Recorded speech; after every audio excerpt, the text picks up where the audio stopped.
when I hear your name, I feel this impending doom of a superstar intellectual entering my presence.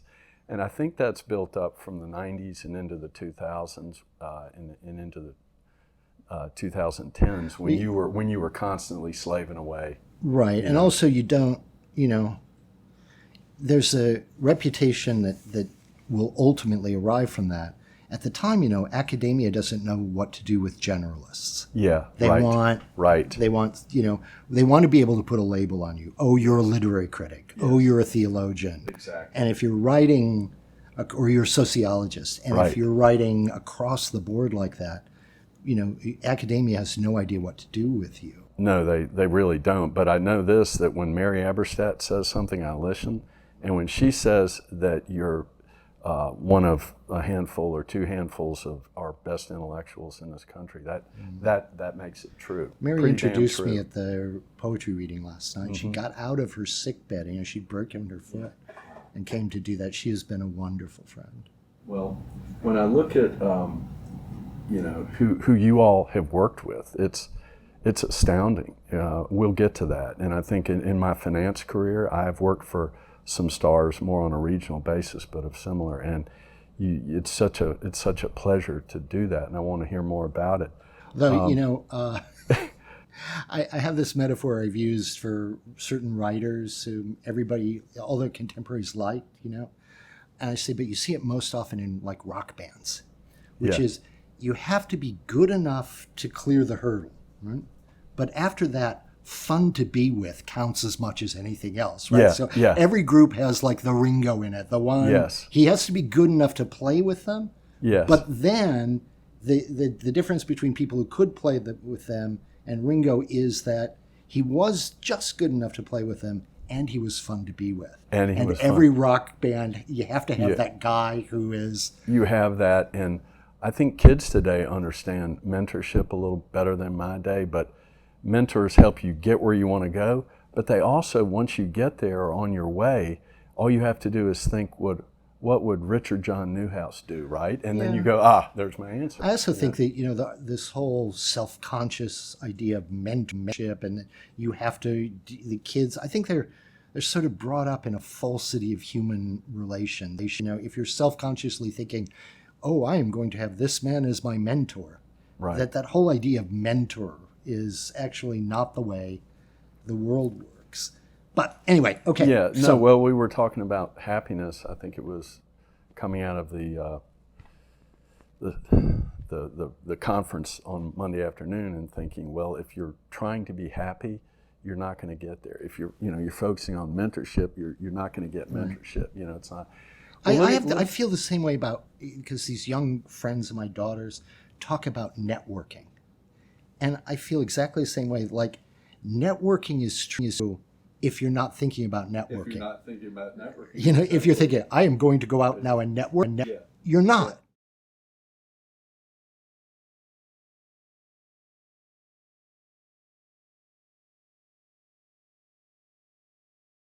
We were talking a little bit about you being from South Dakota, and I'm from a small town on the Chesapeake Bay, and so I know what that is about, being from a beautiful place. So to get to the intellectual side, in America, it started with the City on a Hill, then it went to Manifest Destiny, and then you have the Frontier Thesis. What does that mean to someone who lives near Deadwood? It's a general question for you. Yeah. I think it is important to be of a place. The old line is, it's easier to make it in New York City than it is to make it in Iowa City. Because everybody in New York is fresh arrived, and, you can create yourself in New York in a way that you can't create yourself in Rapid City. I grew up mostly in Pierce, South Dakota, the state capital.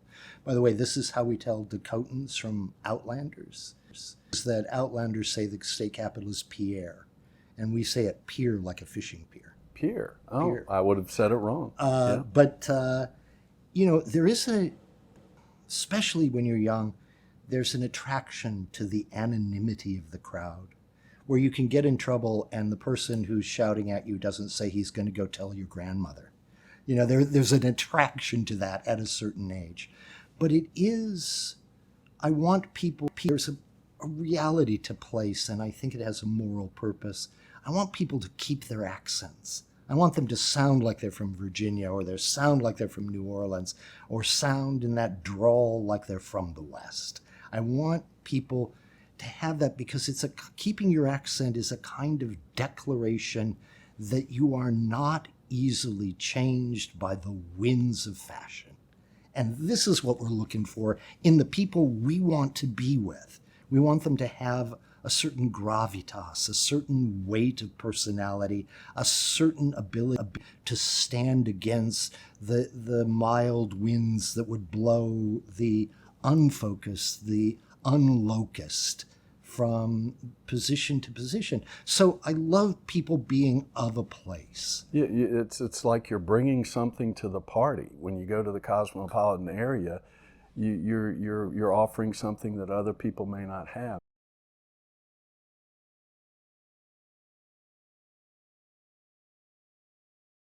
So let me put you back in your days as in, say, high school or coming of age. Who made the impression on you? Who formed you then? Almost no one. My father had a gig for a while in Salt Lake, and I actually graduated from high school in Salt Lake City. You know, and then I went east to go to college, and then I stayed east to go to graduate school, and then I stayed east when I got a job teaching, and then I stayed east when, you know, when I found out you make a lot more money as a runner than you do as an assistant professor of medieval philosophy at a small Catholic liberal arts college. And I stayed there, and the whole time my grandmother in Pierre is writing me notes saying, honey, the house down the street's for sale. Mm-hmm. You know, but I would have starved to death doing what I do there. But at the same time, I never left it. You know, I never dismissed it from my personality. I never thought, oh, I am now a Bostonian, or I am now a Washingtonian, or I'm now from New York. And I think whether I did that knowingly or not, I think it's good to do that. I think it's good to think of yourself as from a place. I've lived here 10 years, but I'm really from Virginia. I'm really from South, you know, from the prairie. Right, right. It lends a certain strength to you, I think, and we should encourage that. Yes, it's for me, it's almost like a fallback position where I go home and I go over this beautiful bridge. I can leave it all behind, and I'm still the guy from there, and they know me. They know who I am. It's like the Cheers bar where everybody knows your name, that kind of thing. What about your mentors? You're the boss at this point, but at First Things and the Weekly Standard, and I could tell you who is famous from those eras that you would have been your mentors, but I want to know who really influenced you early in your... Intellectually, you know, I had some fine teachers as an undergraduate.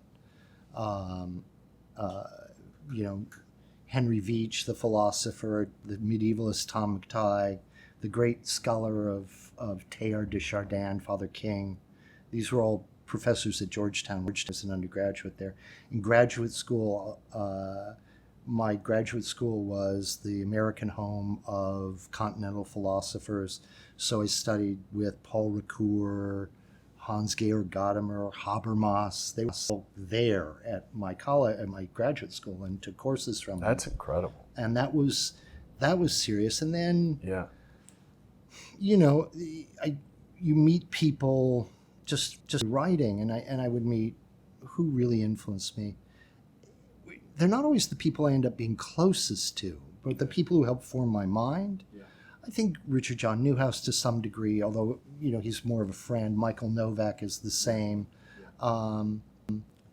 The thinker I have met, you know, if we can have that as a category, that of my own lifetime, right, who most interests me is Rene Girard, the great theorist of sacrifice, the Catholic philosopher, anthropologist, all that talk from the 1960s on about scapegoats, and that's Girard. Yeah.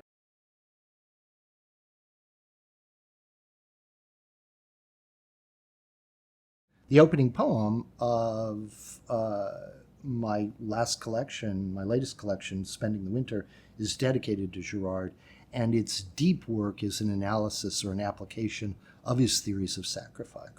Just as the last poem in my first collection, The Fall and Other Poems, is dedicated to Richard John Newhouse, and it's about his forcefulness in a world of evil, and also a sense that even if I had the talent, which I didn't, to do what he did, I couldn't do it. I didn't have the personality or the drive to be this constant active force in the world. And Richard and I ended up very, very close. But Girard, I would visit him all the time in California, and his thought on what he called mimetic rivalry, which is where he argued that we desire not from some interior shape, the way Freud had said, like the Oedipus complex or the death instinct, that these are sort of natural shapes for desire. So from many of our desires, we learn what to desire by watching what other people desire. And he said, this is how in novel, it is a literary critic. Right. In Flaubert, two men are competing for a woman, and their relationship becomes far more real than their relation to the woman. Right? Their rivalry with each other, their mimetic rivalry, and he extends that to anthropology, and his scapegoat mechanism becomes this way of understanding how cultures escape this ratcheting into violence of mimetic rivalry. In a piece I wrote years later, when I started doing tech stuff, computer analysis, what did the computer revolution bring us? I had this line, which I still think is right. I said, in some ways, the internet seems to have been invented to test the social contagion theories of Rene Girard. It's doing a bang-up job. Yeah, really. It really is. Like, if you ever thought Girard might be wrong, look at the internet and you see mimetic rivalry, escalation, of social contagion. I would say that about the ancient sage, too, and we'll get to that. Just an aside on William Kristol, anything to... I love Bill. Bill was a friend. He was a help at moments I needed it. I think he's, I couldn't follow him into the rabidly anti-Trump stuff, which is, for him is so important that he was willing to set aside all the other conservative positions he held. And I just couldn't follow him there. And much of this was happening while my wife was sick and I was caring for her. So I never actively opposed Bill in this stuff in life. But no, Bill Kristol was important to me, and I think he mattered at a moment at which that was important. The Weekly Standard, when it started up, was a very hot shop, as they say.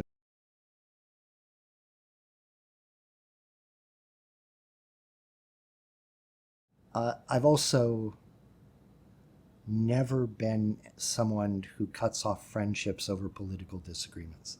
And I know people who do. They're not friends if you don't put them first. Right, but you know people. I did. I wrote a piece that became controversial and had people I thought of as friends throw me overboard. And some of them are so political that I had that for the most transient points, they're like, I will never speak to you again. I was friends with Scooter Libby, the vice president's chief of staff, who's accused of lying to Congress and ends up actually being convicted of that. I wrote the angriest piece I've ever written about how politics had become a blood sport for that. Anyway, his lawyers asked me to write one of the sentencing letters. Right? They picked people from parts of Scooter's life. And I knew Scooter originally as a novelist. He published a novel with Grey Wolf, which is a very Tony literary press. So I wrote that letter, and a person I thought of as a friend, I spent time with him in Rome. We saved money by renting an apartment or a place together. I thought of him as a friend. He used that letter. The judge said he wouldn't release them, but of course he did. Right? And I was supposed to write about one part of Scooter's life, right? And this friend picked up that letter and said, what a snob he is, I am, how, I bet he doesn't write letters like this for the poor people of his parish, just savaging me because he wanted Scooter to be guilty because he thought Bush had lied about the uranium yellow cake in that run up there. And I thought, for the most transient point, which literally no one will remember 2 weeks later, he's willing to burn a friendship that of several years. And who does that? At the very least, I will not be a person who does that. I will stay friends with. It's we were talking about the saloons in the Old West. In many ways, the social media and personal attacks have become the guns of today, and it's creating a terrible problem in our culture.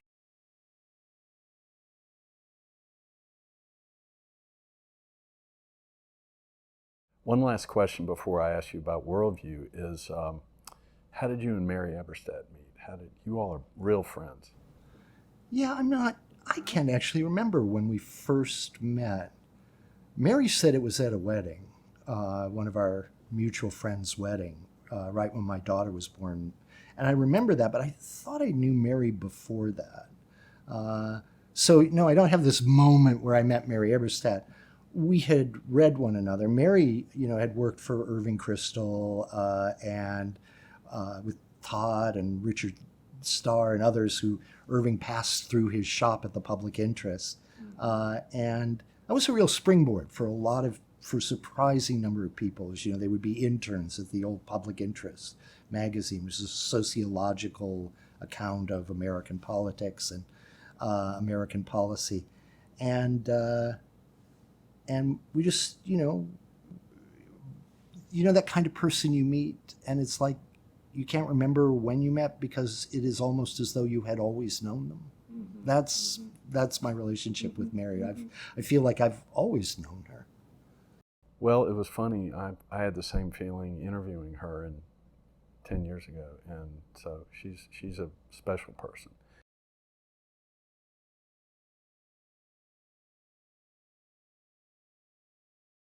Okay, I'm going to move to worldviews. Praxis Circle focuses on worldview as an academic concept, and I'm really convinced that even really brilliant people like yourself may think they know what the academic concept is, but often they don't.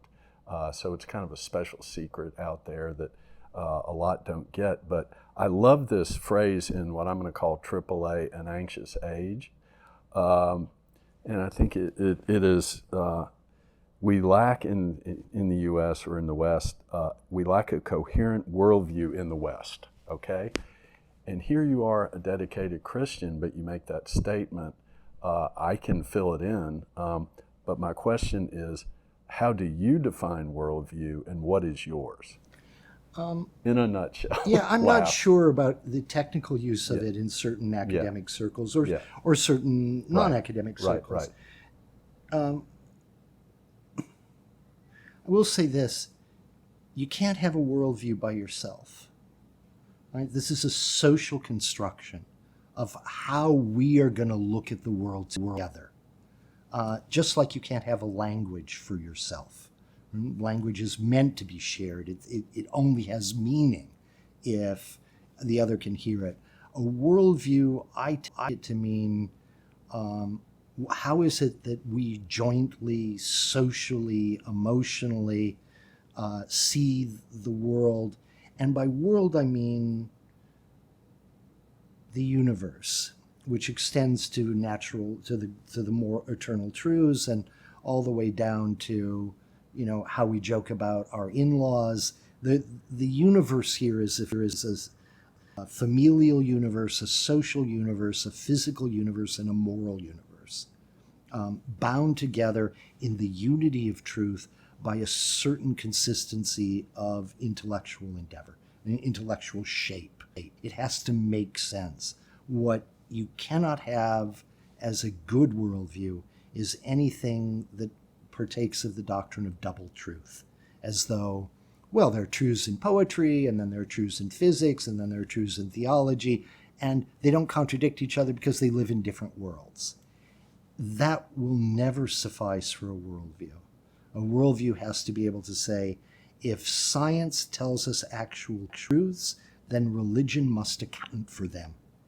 And if religion tells us actual truths or morality tells us actual truths, then science must bend to them. The idea that there are scientific truths that don't match or even contradict religious truths is this doctrine of double truth out of the Middle Ages, and the name is out of the Middle Ages. It's an old human phenomenon. And it is a recipe for sadness. It's a recipe for cultural disaster, sadness personally, emotionally. It's a recipe for cultural disaster. So if a worldview has to be something that at least tries to account for the totality. That's how I see worldview. And I see, of course, that one of our problems is we do not have it, even at the most abstract level is to say it's pluralistic, we need broad shoulders to allow other people to disagree with us. Even if you step that far off, we don't have anything coherent in the culture right now, which means it's people screaming their individual truths at one another with ears that cannot hear and tongues that can only scream. Let me stop you there. That's a beautiful introduction to worldview, because you're focusing on truth and the various ways people think about truth today and so on. And let's just say, I'm going to reveal my cards. I think truth is a judgment on reality. It's a judgment, and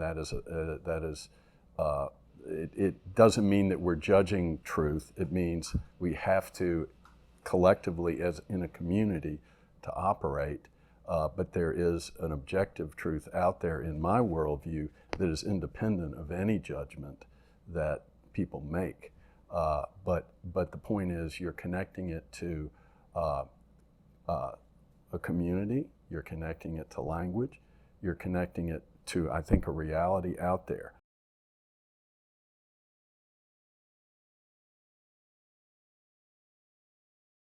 You said in an anxious age, even educated believers seem now to lack the words with which to express a principled defense of American freedom, American religion, and American exceptionalism. Is that still true? Oh, it is more true now, 10 years later, than it was then. What's decayed is our shared vocabulary. I will say this, and it's a way to connect what you did with what I had to say. Technically speaking, truth and falsity are modalities that attach to propositions, meaning there is truth outside of language in the technical meaning of truth, right? They adhere to, as modalities, to propositions, the sky is blue. I believe personally, again, that faith is involved in any knowledge. There's an element of faith in it, which would agree with what you're saying. And what but you, Ben, I don't want to get you out of your is flow. That's belief, right? Yeah, and knowledge, says Plato, is justified true belief, and how we understand truth there is interesting. But ultimately, truth and falsity have to do with language, right? There is no truth outside of language. There's no falsity outside of language. Even when it's used analogically, as we say that Christ is the way, the truth, and the light, truth there, even that's an analogical use because he's not a proposition. But even there, all right, let me. You said I could interrupt you, sure, yeah, and I'm going to give you a thought experiment. We drop Jody into a jungle, and there are no other human beings. There's no one to talk with. But you have to survive. You get hungry, you get thirsty. Yeah. You aren't talking to anyone. There is no language. What is truth in that situation? Yeah, there's no truth, because truth, I'm not talking to anybody. Truth is only in language, right? There is reality, and if I make a proposition about it, that proposition will be true. But there's no, truth. And as I said, even if we use it analogically, right? If you say, well, the truth is live or, kill or be killed, right? well, that's the proposition, and you're saying it's true, and then, but even if you're saying something is, the stone is the truth, that analogical use, for instance, in the Gospel of John, occurs in a gospel whose prologue begins that Christ is the Word. Even the analogical use of truth there is tied to language. I emphasize this point about language, not because I'm making some strict British analytic philosopher's point about, technical philosophy, but because we have to share these things. We live in community, and the truths that we speak are spoken. And they exist within a society. They exist with others. This is not relativism. It's not, a denial of objective truth. It is to say, we learn a way to look at the world. We learn worldviews. Yes. Right? Yes. And we learn them out of community. And some are better than others. Yes. And some are more complete than others.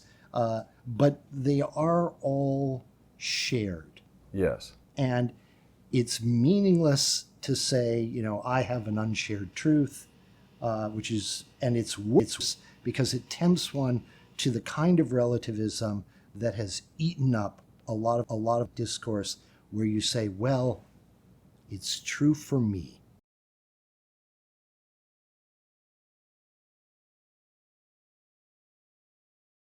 As an aside comment on what you said, based on what you said, I would say you're getting to sense and reference, where language people are saying, if I drop Doug into the jungle and he sees a lion coming at him, he knows it's not good. He has a sense, and he has to think something.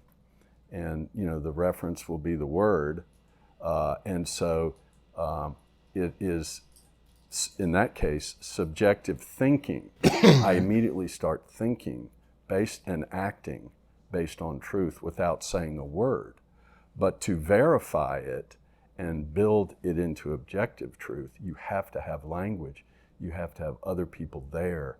And that is where language enters. And this is why I've said I don't want to get into technical analytic philosophy. This is sense and reference. And that's a whole lot of J.L. Austin. And I realize I'm speaking to a medieval philosopher, and that's dangerous territory for anyone to go into. I can tell you that. I know. I appreciate that. But let's not do philosophical technicalities. No. I think in this case we can simply say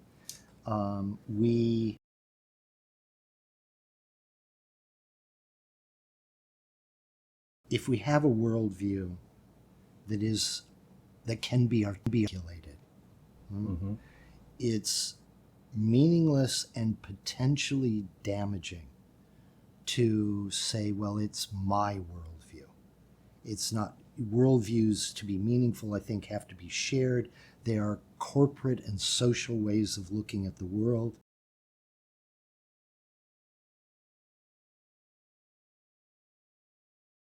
My target here is the people who say, well, it's my truth. And I see even politicians doing this now, right? I just had to speak my truth. And this is where I bridle and say, technically speaking, truth is truth. Technically speaking, there are no truths outside of language. To put it in the most precise language, truth and falsity are modalities of propositions. And let's be real here for a moment. It isn't truth if it's your truth. It has to be objectively true and also corporate true. We have to have a worldview that allows that possibility.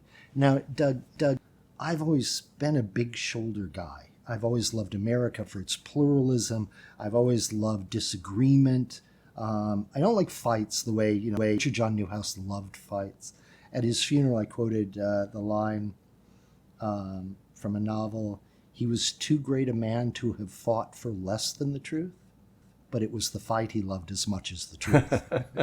And I've never been that fighter guy. But at the same time, I do love this, what Tom Wolfe called this vast Baroque, insane, hog-stomping country of ours.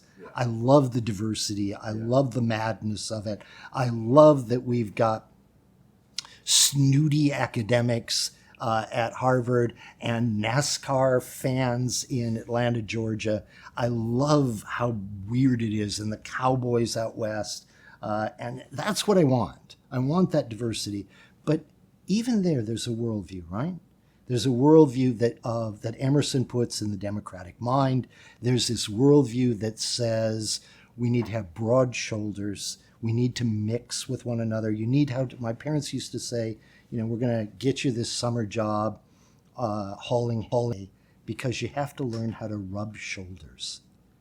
And that's the America that I want. And I say that's a worldview, right? It's a pretty vague, loose one, but it is shared and it is wry and it's fun and it's what I think we used to have that increasingly is getting ripped away by what we see on social media and the politics, which says, you're either for us or you're evil. And one of the most quoted lines in An Anxious Age is where I say, if you think your ordinary political opponents are not merely mistaken, but evil, you have ceased to do politics and begun to do religion. You have turned your politics into a religion.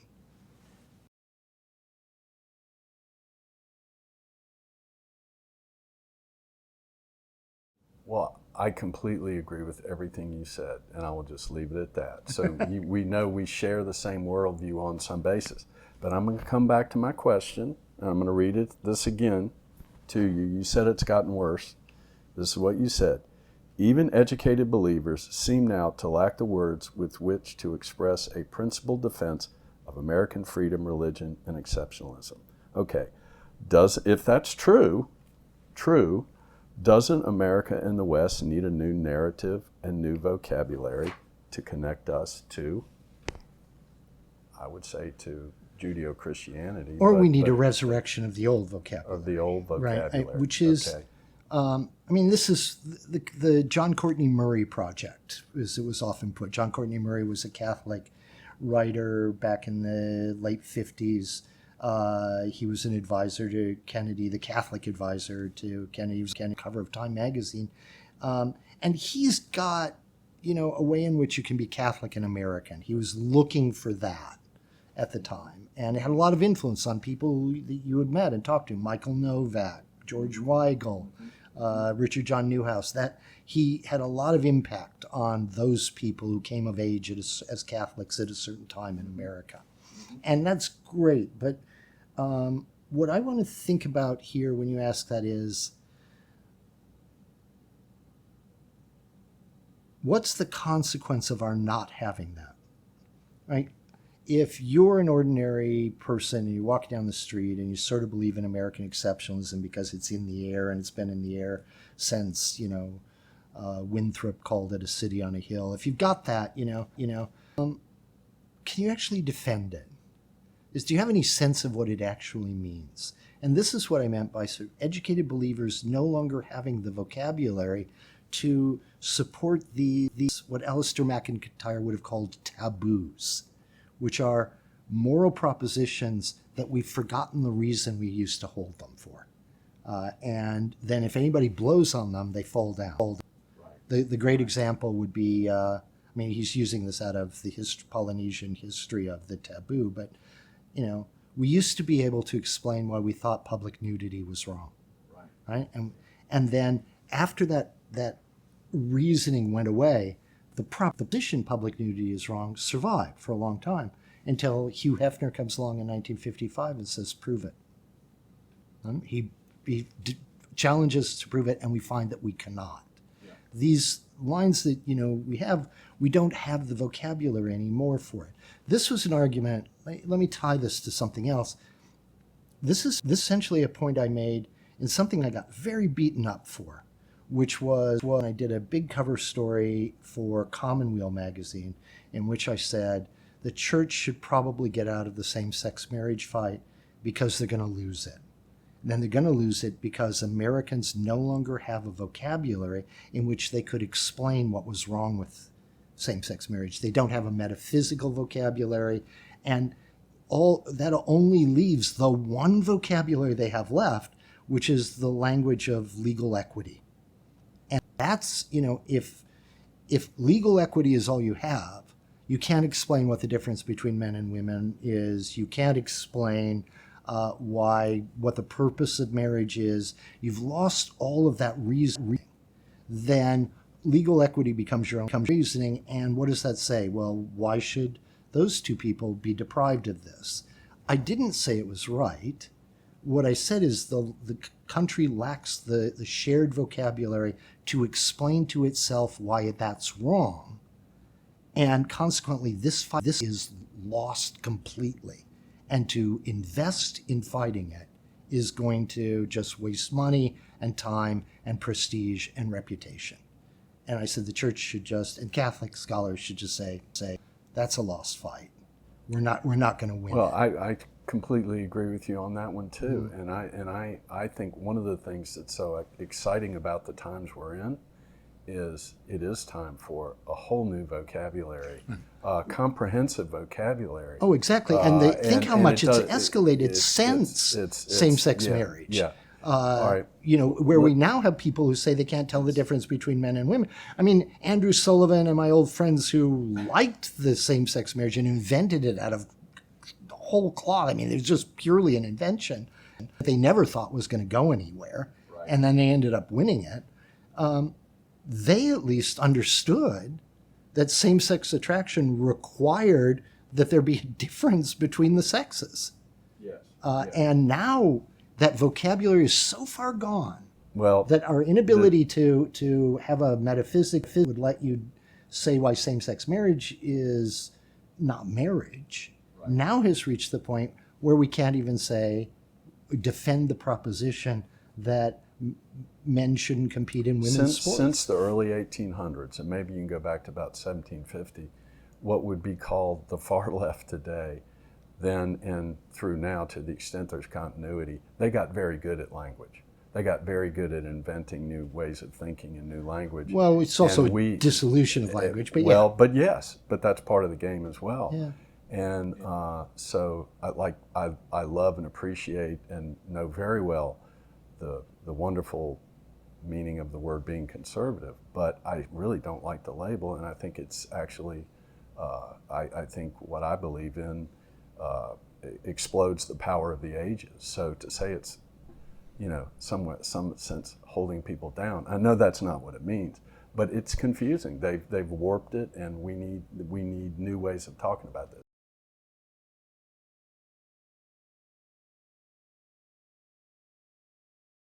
I cannot resist the fact that you're a medieval guy, and I'm thinking of Rodney Stark and that beautiful man. How do you look at medieval times versus modernity in your mind? People want to always think that today's so much better and there was dark ages and whatnot. How do you think about it, having studied it thoroughly? Yeah, better in some ways, worse in others. I wrote recently a piece in which I said, look, every age has its good features and its bad, right? In my own age, we saw the dissolution of shared culture, the loss of a sense of truth, the rise of antagonism, and the breakdown of culture. On the other hand, the books were cheap. So that every age does have its kind of, its benefits. And look, there's awful stuff about the Middle Ages, really awful. And we can exaggerate the extent to which people died. Absolutely. One of the things that we Up don't until actually late 1800s. We don't actually live that much longer in the mean than people did then. What skews the statistics to let people say, oh, you died at age 30, is that infant mortality and death in childbirth reduced the apparent age. But if you made it to 50, you were going to make it to 70. You were bulletproof. So we can exaggerate those. Still, it was medicine. I'm glad for modern medicine. I'm glad for modern air conditioning. I'm glad for my computer. I actually like a lot of modernity, but I was persuaded very young and have had to kind of sophisticate it over the years by Max Weber's account of the elective affinities that brought about the modern age, that didn't logically have to go together, but somehow they all worked in the same direction. And, out of the late medieval, you see these lines pushing forward. This is the Protestant Reformation, the scientific revolution, the rise of thinking about democracy, the age of exploration, capitalism. You add up all these lines. Do they have to go together? Do they have a logical necessity for each other? Not at all. But historically, somehow, they have elective affinities, and they all pushed in the same direction to bring us out of the Middle Ages into modernity. And Max Weber makes a couple attempts to connect these. He says, for instance, bureaucracy is one of them. He thinks you get bureaucracy. Well, he says, how do you get bureaucracy? To have bureaucracy, you need, and the modern nation state, you need bureaucracy. You get bureaucracy only when you have a sufficient class of people who can read and write. You have a sufficient class of people who read and write only when the Protestants have given a cult of Bible reading to increase literacy. So he does make some attempts to connect them. The Industrial Revolution, he says, is really born when capitalism meets the scientific revolution, and you get the Industrial Revolution. But generally, he says, they don't have a lot of connection except this, Doug. They all involve disenchantment. They all involve stripping out the magic of the world and saying, no, this is modern physics. This is how chemistry emerges from alchemy. This is how astronomy emerges from astrology. You take the old field and you strip the magic out of it, and then you have the modern thing. And he calls it disenchantment. Hearing, this is a word out of Goethe, hearing Goethe by way of Schiller, but hearing in it the kind of duality of that word disenchantment. I mean, literally you've taken the song out of it, the chant, and also you've broken the dream. And he says in the medieval period, we can discern, even in the ancients, we can discern the enchanted garden of meaning, where you look at the stars and they're meaningful, and you look at the forest and it's full of portents, and the world seems rich. And the effect of modern disenchantment is a thinning of things. And consequently, we get, say, Matthew Arnold's Dover Beach, that wonderful poem in which he says, the sea of faith once wrapped us round like a girdle. As it pulls away from the shore, we see the reality, which is the naked shingles of the world, like a darkling plain where ignorant armies clash night. And that's the modern age. We get all these wonderful things out of it. Thank God, in the serious phrase, right? Thank God for modern medicine. Right? But the price we paid for it was living in a rich world.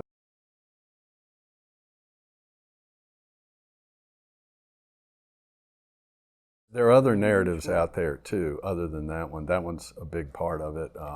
And I think if we're at Dover Beach, we're dead in the water as human beings. That's personally. But, Rodney Stark, his book Victory of Reason was helpful. Deidre McCloskey has written quite a lot. Mm-hmm. And she, you know about her, I'm sure, but she's written 3 books. And she actually thinks that being a Christian and Imago Dei, and ultimately businessmen who were robber barons and so on, but they realized that serving others was important and serving customer needs was important. You're talking to a businessman, so I would say, I would point to, Andreas Widmer, who's a big man at Catholic University now in the MBA school, and John Paul II, and as they write about, quote unquote, I detest the word capitalism. I would jettison it immediately. I think it's actually false. Although I like what it is in terms of human flourishing, that's a whole different thing. But there are other, I'm not personally totally convinced that it's because we became purely secular that we have all this richness. No, so I'm much more about that. I mean, in fact, Max Weber, when he first uses the Protestant work ethic, right, uses excuse me, elective affinities, is in the Protestant ethic and the spirit of capitalism, in which he very impishly turns Marx on his head. Yes. Marx said the Protestant Reformation happened because of economics. We had this new middle class. They had to get rid of the throne and altar stuff. And Max Weber says it's so impish. He's really wonderful in this. Weber, who is a genius. Yes. And Weber Peter says... Berger, they're both just super genius. Yeah. Weber says, in essence, you know how Marx said the Protestant Reformation came out of capitalism? In fact, the reverse is true. The Protestant Reformation was necessary in order to have capitalism. Correct. And correct. That's Weber's brilliant standing Marx on his head. Yes. And it's a wonderful observation that has the benefit of not just being impish, but also being true.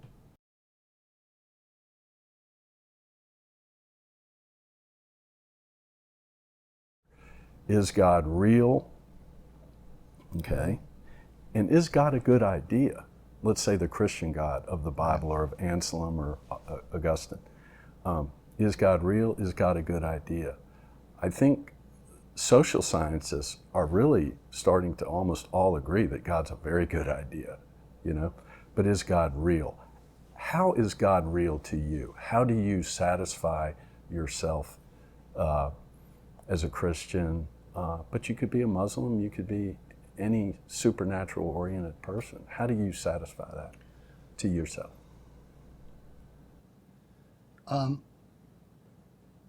There is, if you are an American, I believe that I will encounter God, I will encounter judgment in the specificity of my actual life, that I will encounter God as an American when I die, that I am locust in the places in which God had the grace to put me, and that I will be judged as that. I will be judged as a person who was American, a person who was a man, a person who did various things that were culturally and historically possible, and that I have to be judged in that context, and that I will be because God put me in them. Some of those are contradictory and broad. It's that broad-shouldered American thing. As a Westerner, I have this deep libertarian streak in me, which is not economic libertarianism because it was never connected directly to economics.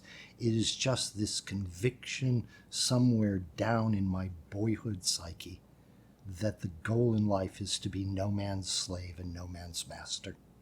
That's what it is to be the wayfaring stranger in a landscape in which really only all real is the soul and God. And I have that. That's certainly what I would say Christ. Right, that's the Western, this view. At the same time, Catholic social ethics pushes us in other directions.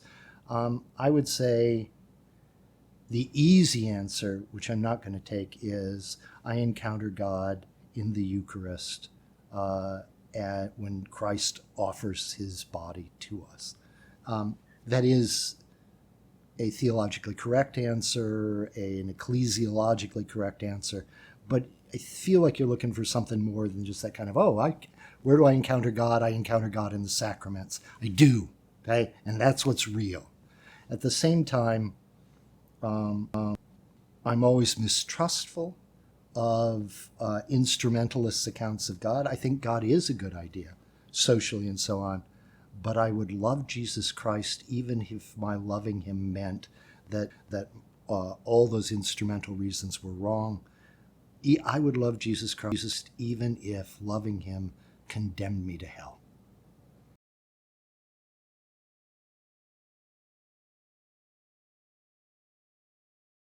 Well, let's move to one of my really most favorite books. I would put it up there with The Spirit of Democratic Capitalism. Mm-hmm. It's just something that to Doug just went boing, that explains it, And so to start off, I want to ask you about an underlying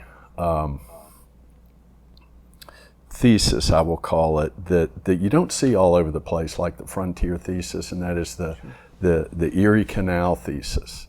Mary loves the Erie Canal too. So, well, you know, Mary, our mutual friend, Mary Eberstadt's from that upstate New York area. But the name comes from the fact that I noticed how much of American religious history passed through upstate New York. You know, the American studies idea that began in the late 40s, 50s, spread to American colleges, always went back to the Puritans. And they're undoubtedly important. But Digby Bazell, who did the Quakers, Digby Bazell is the sociologist who coined the word WASP, or the acronym WASP. And he was in Philadelphia, and he said, you know, we always talk about the Puritans, but there were other Protestant sources here, including the Quakers, who had a real influence. For a businessman, one of the things that the Quakers did is they essentially invented or made widespread the price tag. And they did so for deliberately Christian reasons. They thought that bargaining and barter had an element of dishonesty in it, because you were always offering a price you knew what you were going to pay. And the way to Christianize the marketplace was price tags. Fair price for a fair product. And the Shaker or the Quakers, who were the first to really, in Philadelphia and London, to build department store empires, popularized the price tags. And they did it in the deliberate sense that they were Christianizing to some small degree the ism of the marketplace. And Digby Bazell looks at that, and he looks at the Puritans, and I think he's quite right that among the Southerners and among the Quakers and among the Puritans, there were alternate sources of this Protestant stuff. But almost all of it, I noticed, in the 18th and 19th century, moves through upstate New York. This is where we get the Mormons. This is where we get the Seventh-day Adventists. This is where we get the revival movement, which created the burnt-over district. It all, like if there were many threads, they all got gathered into upstate New York in the 19th century. We get the spiritualism and the table tapping. It's part of the Western movement, yeah. and the and Erie then it Canal explodes out of there. But we get the table tapping Right. and the Ouija board stuff. That's all upstate New York. Mm-hmm. And so I called it the Erie Canal thesis because of that. Did you make that up? Yes. You did? Yeah, I that's didn't know my that phrase, originated yeah. with you. Oh, okay. But Yeah. the meaning of the thesis is this. At beautiful. Any It is. point in American history, if you want to understand what's going on, you have to ask this question. What is the state of Protestant religion at that moment in this country? And everything opens up for you. The Civil War opens up. The Revolutionary War opens up out of the Great Awakening. The Prohibition, abolitionism before the war. Everything opens up if you ask yourself, what is the state of Protestant religion? Sometimes the answer is going to be very high. Sometimes it's going to be bad.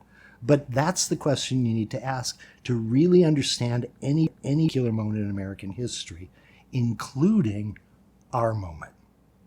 If we ask in 2014, as I saw what would become called the woke movement emerging, I saw this, in the preface I talk about wandering down. I'd been given a magazine assignment to write about Occupy Wall Street. Remember Occupy Wall Street?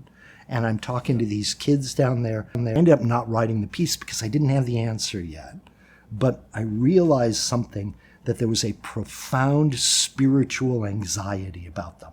This desperate knowledge to be thought to be good and to be recognized as good. And I thought, gradually what came to mind is Emil Durkheim, Max Weber, Peter Berger, that line of sociological analysis, which takes spiritual anxiety really seriously as a sociological phenomenon. And I said, if we ask the Erie Canal question, what's the state of Protestant religion? It is these post-Protestants who have lost all of the old religion, but they still have this fundamental Protestant question, which is, how do I know that I am saved?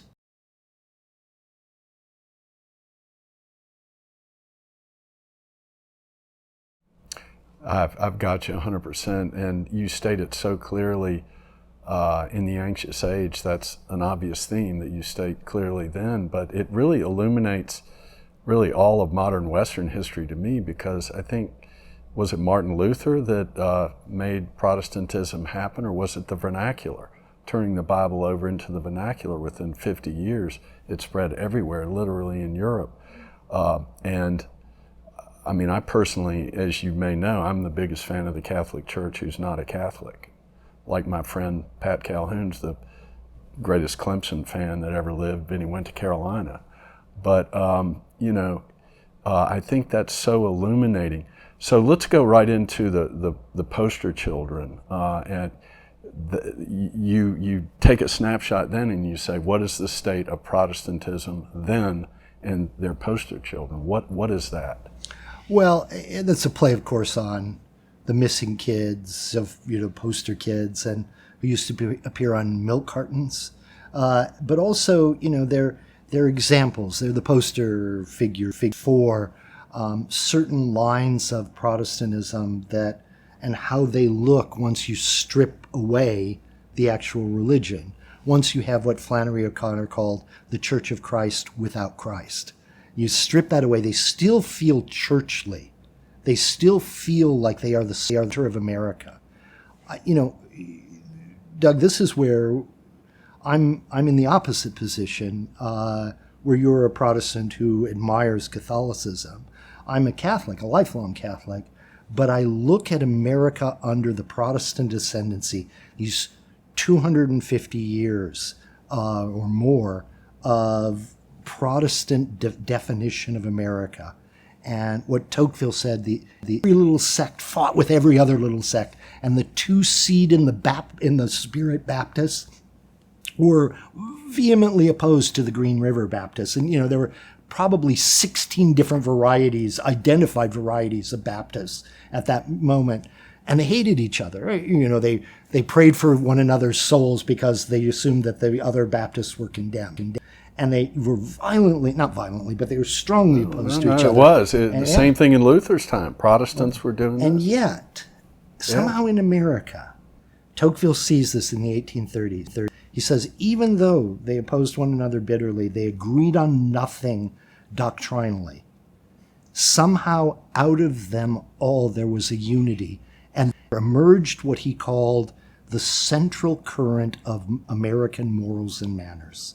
Out of that, and you know exactly what he meant.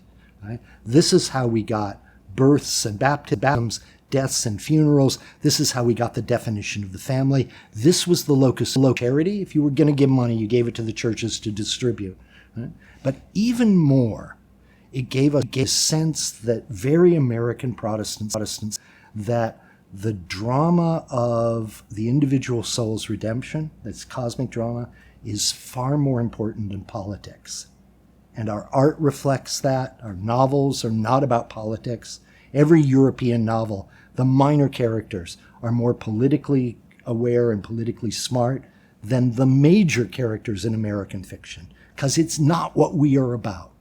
And if you're the Protestant who admires Catholicism, I'm the Catholic who admires that old Protestant ascendancy. I felt like it gave us American exceptionalism, it gave us the frontier, it gave us all these things that help define America and keep us together. And look, Jews, FDR once famously said to Henry Ford, this is a Protestant country, Jews and Catholics live here on sufferance. But and look, it had that is definitely not true anymore. Right, but it had we'll bad aspects. Yeah. But the Protestant ascendancy gave us a kind of shape. It was our Mississippi running down the center of the country. Okay. And as a Catholic, as my Catholic ancestors hated it. They felt oppressed by it. But there was a lot going on. Right, but there was a difference between feeling oppressed by it and thinking what it would look like once it's gone. And once it's gone, things are bad.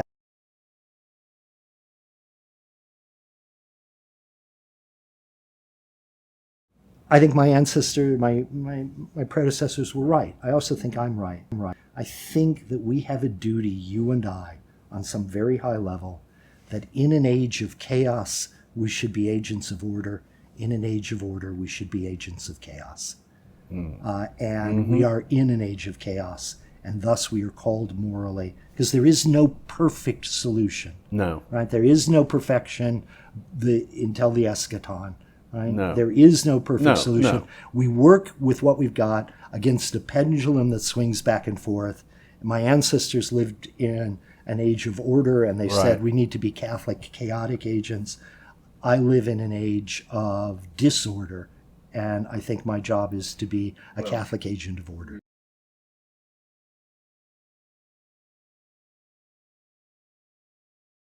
We need foundationalism today in an age of chaos. But I want one more question on the poster children. Back up a little bit historically.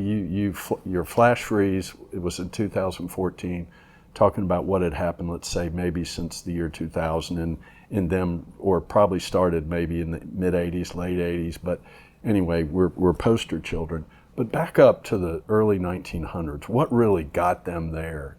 What historically kind of created a wave that hit? I've do been. you know where I'm going with this? Yeah. In the book, I'm consistently kind of refusing a single explanation. Okay. I think there's so many factors that it was kind of overdetermined.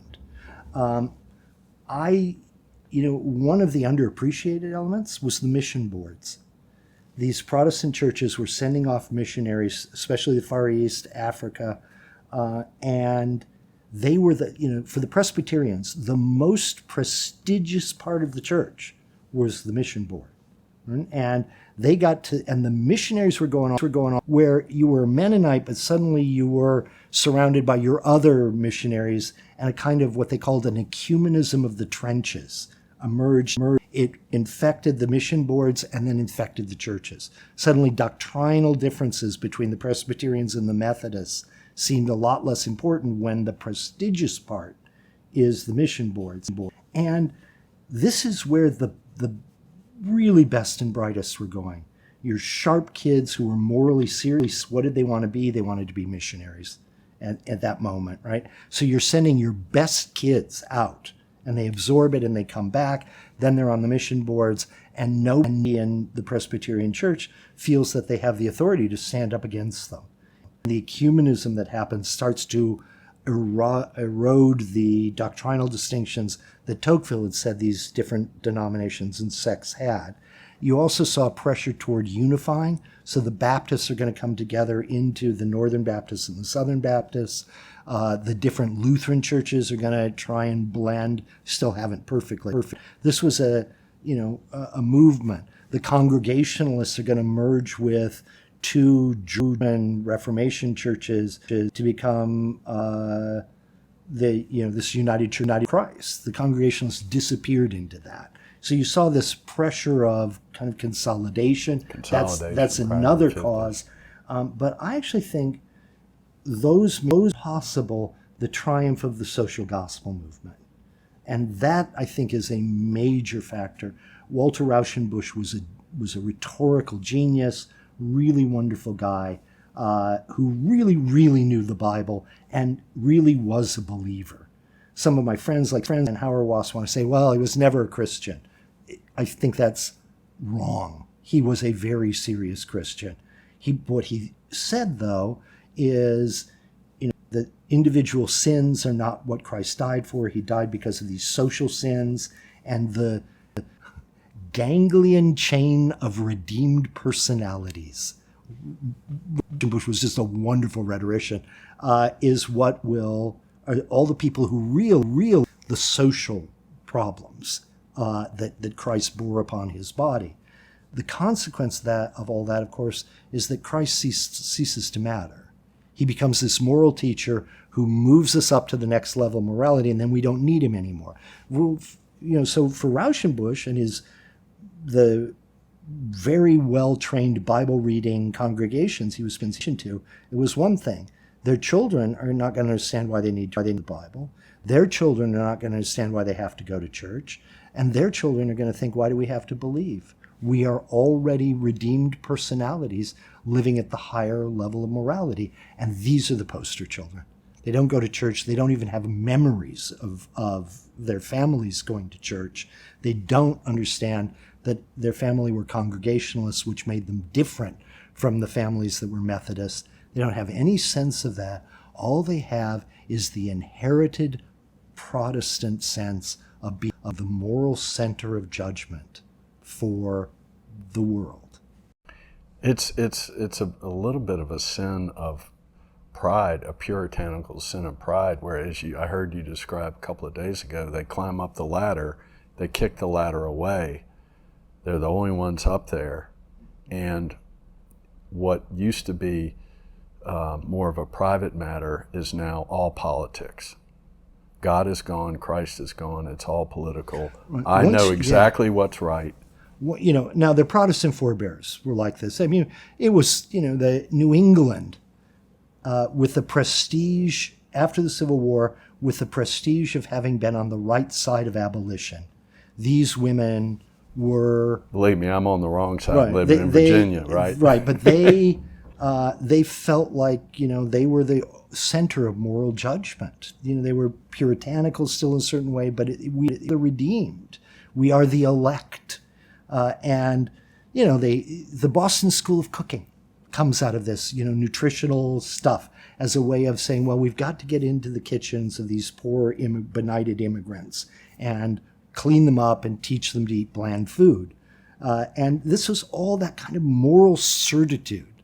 The greatest account of it is Henry James's novel, The Bostonians, which is about a very masculine Southern lawyer who's set loose among these women in Boston. And it's hilarious to see, this masculine principle introduced into this feminine world of utter condition of their moral rightness.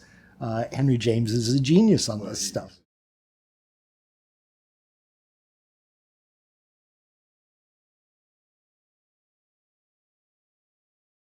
All right, well, let's go to the Swallows of Capistrano. I want to shift on you. Thank goodness for them. They keep coming back every year, and they keep us together. Give us a feel for that. It's 25% of the student body. You got to say the metaphor there is not a happy one, because the Swallows stopped going back to Capistrano. Oh, they did. Yeah, I've forgotten that. So the metaphor there is not, that you can actually. Gotcha. They knocked down all the nests to do painting. Yeah. The swallows came, the nests were all gone, and the swallows stopped coming. Right. And my argument is, there's a way in which that's what happened.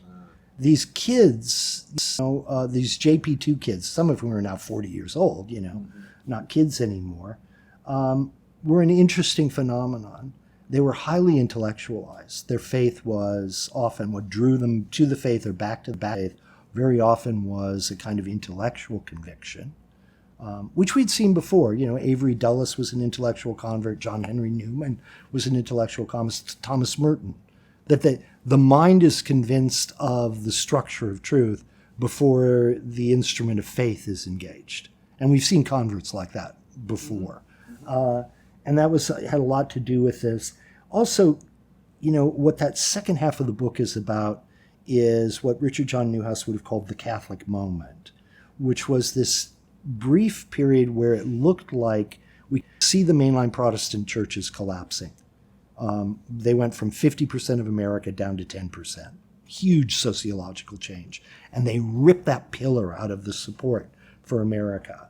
I say, it's using a metaphor out of Michael Novak, that America is basically, this before for several hundred years, was this three-legged stool in which you had capitalism, you had democratic politics, and you had Protestant religion. And they each pushed against the other and corrected the faults of the other. And so Protestant religion has this tendency to become totalizing, and capitalism or populism in democracy pushes back on that. Populism in democracy has this tendency to be vulgar and wants to grit, and religion pushes back on that. And the same with capitalism. Right? The three of them pushed against each other and kept the stool stable. True, it's just absolutely true. You rip out one, which is the collapse of the mainline churches, right? And suddenly all we have is politics and capitalism. That is, to some degree, the definition of today. All we got is money and outrage. Those are the only two things we have left. And it's inherently unstable. There was a moment in the 80s, late 80s, the decade of the 90s, into the 2000s, where a deliberate effort was made, because it looked possible, to slot in Catholicism to replace the missing pillar, to give us a moral vocabulary, to give us the third leg that would push against the other legs and get pushed back against, right? That's the beauty of that metaphor of the four-legged stool. There was a brief period where it looked possible. And this is where I would go to all those meetings of... What decade would that be? 90s. Yeah. I'd go to all those meetings of the evangelicals and Catholics together, and they would... Serious Protestants would come to that, serious Catholics. There was this vocabulary that actually triumphed. Its peak may have been George W. Bush's second inaugural address, which is not theological, it's highly philosophical. It is the language of Catholic natural law. Right? Which is a philosophical concept, not a religious one. That may have been the peak of its influence, where the evangelical Mike Gerson, who wrote that speech, used this language. But I give lots of other examples. Just war theory. As late as the Korean War, just war theory was thought to be something eccentric that Catholics had to do to justify their participation in modern wars. Now, after that, in the run-up to the Iraq War, the New York Times is using just war theory to critique the run-up for the Iraq War. That Catholic vocabulary triumphed in a whole lot of ways. But the attempt of all of my friends and the people I was around to substitute Catholicism for the missing leg that the collapsed mainline Protestant churches were failed. It failed. That project did not succeed. I can see that. This is just Doug's opinion a little bit on this. I saw John Paul II and Benedict based on what I know and have read. What I would say, and I'm trying to be objective, there's no such thing, right? No one's objective in their own worldview, but I personally believe there is a Christian orthodoxy out there somewhere, and I feel like they somehow, since the Leo and so on, the Catholic Church was, you can call it an Americanized version of orthodoxy, I don't know, but it was moving in that direction. I believe that's still there for us to do together. I really do, and maintaining all of the foundations of the institutions. I hope it is, and that's what I pray for.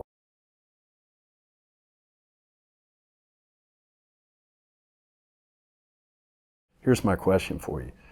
In 2011, when you, I believe, went back to South Dakota, and then you wrote the book there, I presume, in 2014, did you think it could get this bad? Could you have projected the future up to where it is now, or down to where it is now? Some of it, certainly. But, there's craziness that I think I am not alone in being unable to predict. The treatment of children for transgender stuff, I don't think any of us could have predicted that 10 years ago. It's so horrifying that you just couldn't imagine that this would actually happen. I think I was clearly on top of my predictions of what social media was going to do. But looking at Jonathan Haidt's new book about the damage to children, no, I didn't see that it was going to be that bad as it actually is. In other ways, I think I was predictive of how bad That's it why I was going to think you get. were a prophet. What would you say if I said you were a prophet? Is that So too I wish it strong? was or- reflected in book sales. Yeah, but yeah, This is you were ahead of the curve by I was, several years. the summer of George Floyd, right, which was what, 2020? Mm-hmm. That summer of the George Floyd stuff, so 5 years after the book appears, David Brooks in the New York Times mentions the book. He says, I'm going back to Jeremy remember Bottom's that. book. Yeah. Yep. And then Ross Douthat did a whole column in which he said, when the book came out, I thought it was interesting but somewhat abstract. I now realize it's the most prophetic book of the last decade. That I didn't see. I thought he was reporting. I didn't realize he was predicting. And I thought that actually made the book take off again. The sales went back up. And I had lots of interviews there, especially in Europe. The French, for some reason, are just obsessed with this. I think the Ross Douthat column interested Laurie Mandeville at Les in Paris, and she did an interview with me, which has become a touchstone in France. I think because secretly, these French people want to say, well, you see, he says it's a Protestant thing, and we were never Protestants, so we are going to escape wokeness. I think, which is in for a very bad surprise. But I think that was the reason I took off in France. I think I did successfully predict what was going to happen when these kids stopped being, willing to accept the kind of hypocrisy of their parents that, oh, we all believe this, but we don't want to do anything about it. Because you're saved by knowing that you're a good person. You're not saved by actually doing anything. Well, once that breaks, then you get the excitement of protest and the excitement of rebellion, and it all adds up into really bad stuff. As I said earlier, I read it in 2021, and so then I was probably talking to Mary and trying to figure out the summer of 2020, and I felt like it explained it. The thing when I look back on it a little bit is I realize all that you say in there about the poster children is completely true. What I don't know is in terms of the property destruction in the protest movement across the country, which was as bad as the 60s. You didn't have Watts fires and so on.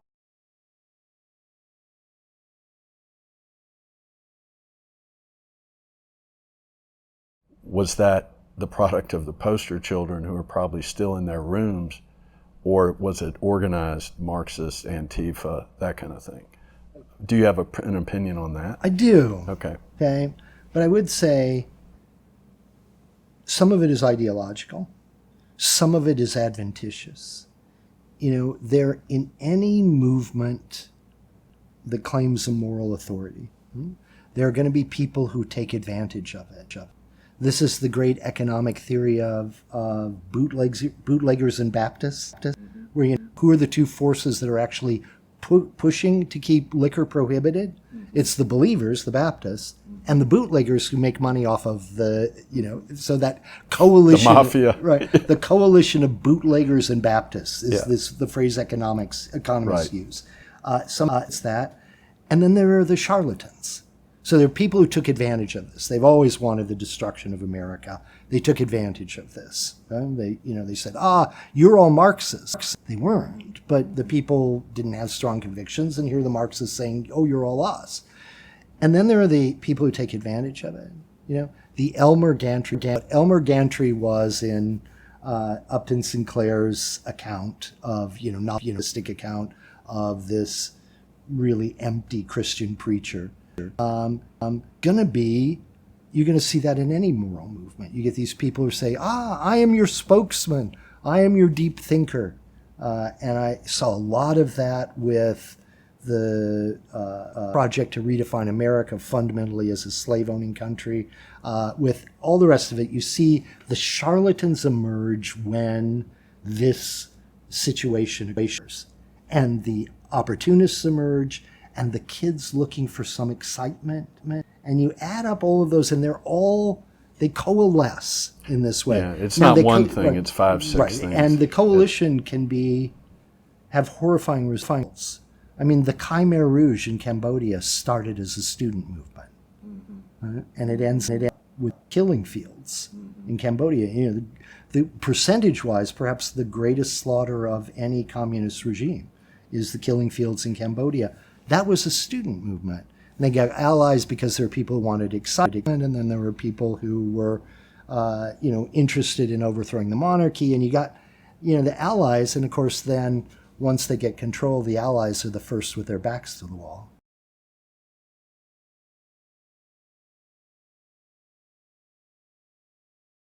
Well, it does remind me of the analogy of the 1930s in Germany and some of the events over the last, since you wrote the book. in 2014. How But do you, are here's you where worried about that, or yeah, not? I mean, I think we Not. cannot help but be worried. But I will say this. I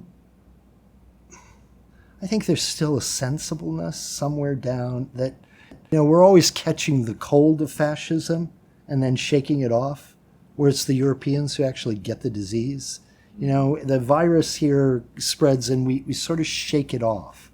And my hope is, and my belief is, especially living out in South Dakota, that there's a sort of immunity to this. We can get sick from it, but we're not going to die from it. I know writers, some friends of yours and mine, who push this really hard. They think we are on the edge of Kristol. I don't believe it. I think, this is in part, this is the silly season, and it's overwrought in the reporting, which allows it then to kind of go. And it's dangerous, and things could go very wrong, and they are going wrong, right? But whether it ultimately ends up in complete disaster, I don't know, and I don't think so. I don't want to think so, but I hope that hope is not my will driving my analysis here. That I think actually, Americans are a little more sensible. They'll shake this off. It's also a very big country. Right, and and we're not going to end up in civil war. I wouldn't want to fight my redneck friends who will stop you if they have to. I mean, if you come looking for them. Right. And there are always people.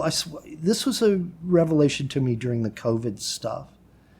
And I have no opinion about what was the proper response. I just don't know. Right? So I'm not going to go there. But I'm going to say it was a reminder to me that there's always an impulse out there that some people have that they want to order other people around. And, they're, whether it's fascist or, the prissy thing. Forest Service just fired a group of volunteers out in California in embarrassment. These volunteers, they had a little Forest Service patch because they volunteered about that. They were arresting people, hassling people, demanding that people respect environmental slogans. And when it finally comes out, there's like, no, there's a group of volunteers that we would have show people trails, right? But it reminded me there's always an impulse out there among some people, among maybe many people, to be petty bureaucrats in charge of other people. And those are the ones we have to watch out. This is what one scholar called Hitler's willing executioners. That there are going to be people out there. This is why you don't want it to go bad, because there are people who will do that. But I think we want to say, in the end, I hope that America will shake off this stuff, that we're not actually headed towards civil war. The danger is this, that as Rene Girard, the apocalypse happens because we believe in the apocalypse. Right? We bring it about. If you keep screaming something is apocalyptic, it turns out it's your screams which make it apocalyptic. Right.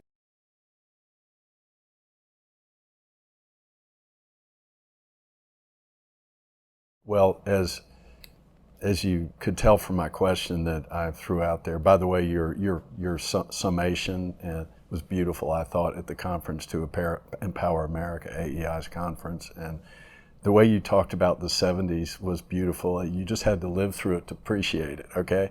I'm just loving the fact that that's when I came of age. It was a great time, although probably not a great time from an American standpoint. But, I don't know. I'm more optimistic just over the last year. I'm seeing creativity. I'm seeing people energized. I'm seeing people going back to church. I'm seeing people that have been in the private sector saying, wait a minute, I've got 20 years left. I've got to do something about this, and they're putting money and time behind it, and we do have the money and time. So it's happening. There's a lot, and young people are searching. I was just with Mr. Widmer, and he was talking about the Catholic students that are wonderful, much more happy and friendly, like I think we used to be, than at Carolina, where you tend to look at your your phone on the way to class, and you've got all these beautiful people you're not looking at. That's the thing. There's in business, there's some reaction against this. You saw Google fired those people who occupied their employees who occupied the office. Yes, you're seeing it. You're seeing it. And that strikes me now. You can overread these tea leaves, right? Correct. It's an anecdote, but right? We may be past the peak of it when the staff of the New York Times demanded and got the op-ed editor fired, the opinion editor fired for running an op-ed by a sitting U.S. senator expressing the majority opinion of the United States. And they said he made us feel unsafe, and they got him fired. When I was young, I was talking to some old paper, Deborah Saunders, old newspaper people, right? And we were saying when we were young, just starting out, right? If you had gone to one of the gray hairs at the editorial desk and said, oh, our position on this makes me feel unsafe, they would have said, I'm sorry that you're leaving. They would have said, you have no business in our profession. If you're so frightened, then you can't be a journalist. Yeah. And the idea that you could have gotten the editor of that piece fired would have seemed to them bizarre. They would, okay, well, don't let the door hit you on the way out. That's what I would have called the monkeys running the zoo. And in my time, that didn't happen. Right, okay? But I think, if the Google thing is a sign that we've passed this moment where we're, they're just going to say. And you're seeing that across the board. And Forbes ran a piece that quoted the CFO, I think, whoever issued the statement about firing these people. And he said the four most important words in this blather, because every corporate statement has a bulk of blather in it, right? But he said the four most important words were this is a business. Yeah, right? Yeah, exactly. And, exactly. And I love hearing that, and I know it's true. And that in and of itself tells me there are some guardrails out there.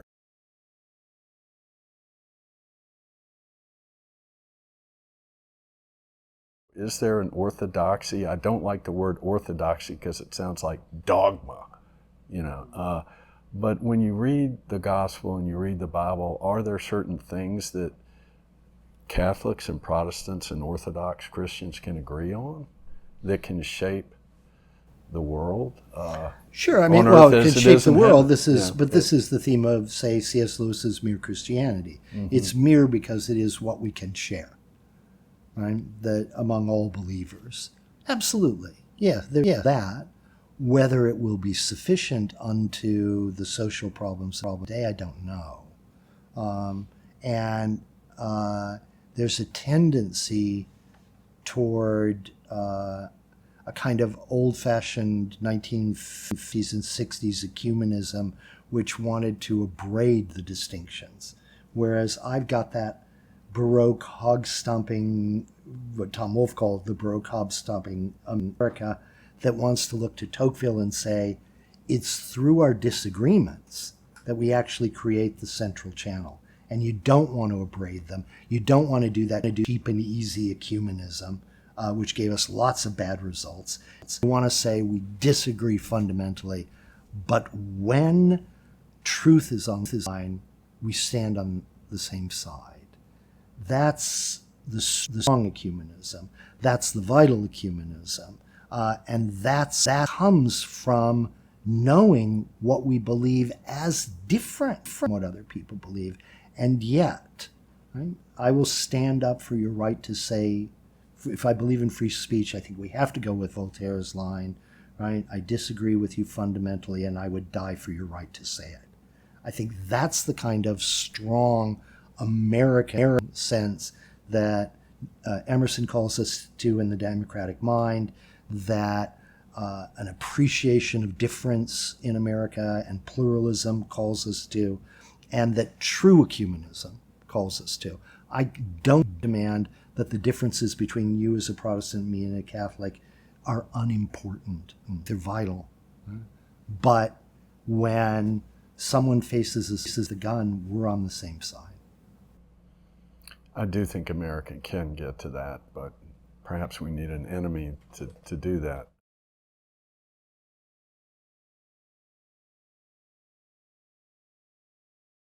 First Things now is focused on Christian nationalism, and I think they're handling the issue fairly well. It's not something you can just write one article and deal with.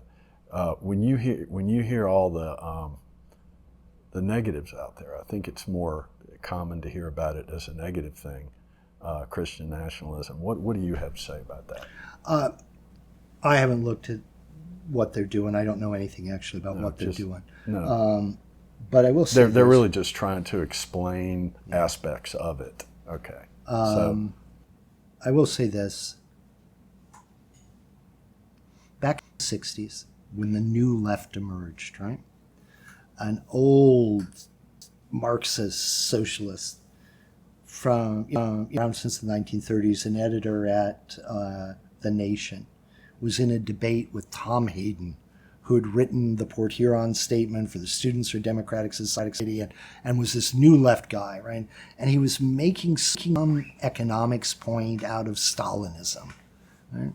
And I think it was William Barrett, but I could be wrong. Anyway, this elderly editor for The Nation said, in a line that I love, "You are bringing up arguments so old that I have forgotten the answers to them.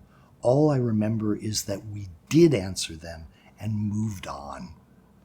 When I encounter some of the post-liberalism stuff, some of the Christian nationalism stuff, these, arguments about how there's the very existence of democracy is a denial of the truths of the faith, I think those are arguments so old I cannot remember the answer to them. All I remember is we were there with the Philadelphia Society in the 1980s. We were there with the Red Berets in the 1960s. We have faced this argument before. In order to engage you, I would have to think what the actual answers are. But what I do remember is we did answer them and we moved on. And to bring them up one more time is so exhausting and so silly that I can't be bothered to engage it. Nor do I think it has any legs and will go anywhere. I think its actual importance is that a generally left-leaning American press wants to report it to pretend that they have thereby indicted the whole of conservative thought.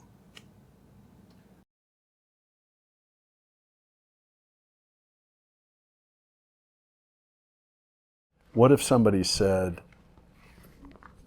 the bottom line issue today in the Erie Canal Thesis right now with Protestantism is the role of the family in the private sector versus a growing central government? What would you say to that? An impressive, constantly... One of the things that Tocqueville worries about, and many sociologically interested people ever since, is the totalizing impulse of government. That we has to be resisted at every point, not because there are evil people in government, but that it's the natural desire of government for there not to exist any rival sources of authority. And that even though government doesn't intend to strip the church's authority, it has that effect at every point because the sheer existence of government doesn't like alternate sources of power. And they will resist business for that. Right? They'll resist the churches for that. They'll resist the family for that. And at every point you have to push back.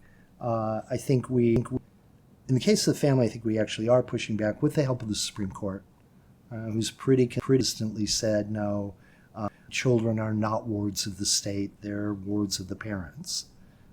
Now, you see, remember I said there are always people who want to control. These child welfare advocates and board members in these state bureaucracies, it's much worse on the state and the county level. These people, their automatic response to any kind is to take the children away from the parents. They're really bad. What's happening in family courts at the state and local level, what's happening in child welfare hearings, this is horrifying. But it's not the federal government doing it. For one thing, they have to do it out in the sunlight. People can see them passing laws. It's these county family courts that are doing, and the child welfare officers for, I don't know, Shenandoah County or whatever, It's there. It's everywhere. Yeah, it's everywhere. And It's these are everywhere. the people who want to Getting control. my daughter mad at her government when she has every reason to like them. Right. It's happening at this local level. And it's those people who who their first impulse is to tell other people what to do. And so do I think the family's threatened? Yeah, but I think the real threat is happening in the darkness of local level Local government. people, yeah. So it doesn't matter that the president and the vice president says that your children are really our children. That's what they say. Right, that actually has less consequence. It has less consequence than the infrastructure that's in there.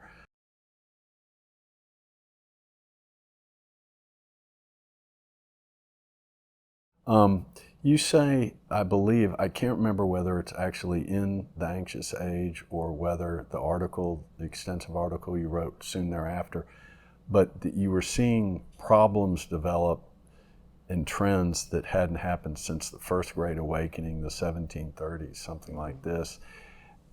Can we have another awakening? Is in the poster child world, the post-poster child world, maybe? I don't know. One way to read the last 50 years of history is the Great Awakening, the Fourth Great Awakening that never quite happened. That it kept threatening to break out and didn't.